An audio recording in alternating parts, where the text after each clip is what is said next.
রজ্জাক সাহেবের মনে হচ্ছিল তিনি হয়তো ঘুমের মধ্যে কোনো ভয়ঙ্কর স্বপ্ন দেখছেন।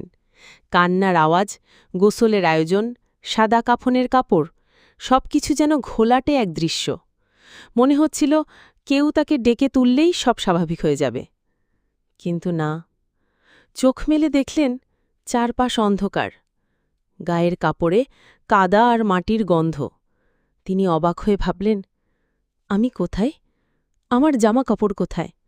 এই অন্ধকার কেন? তিনি চিৎকার করে উঠলেন, রজ্জাক, আব্দুল্লাহ, খাদিজা, আয়েশা, কেউ কি শুনতে পাচ্ছ? কিন্তু কেউ সাড়া দিল না। তখন হঠাৎ তার মনে হল, এটা তো স্বপ্ন নয়, তিনি সত্যিই মারা গেছেন।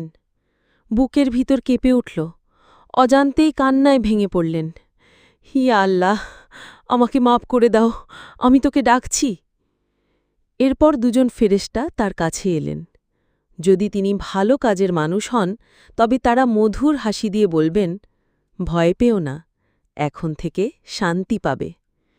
আর যদি তিনি মন্দ কর্মের মানুষ হন, তবে কঠিন মুখে ফেরেশতারা বলবেন, প্রস্তুত হও, এখন হিসেবের পালা শুরু। সবাই বলুন, হে আল্লাহ, আমাদের গুনাহ মাপ করুন, ঈমানের সঙ্গে মৃত্যু দান করুন। আমিন।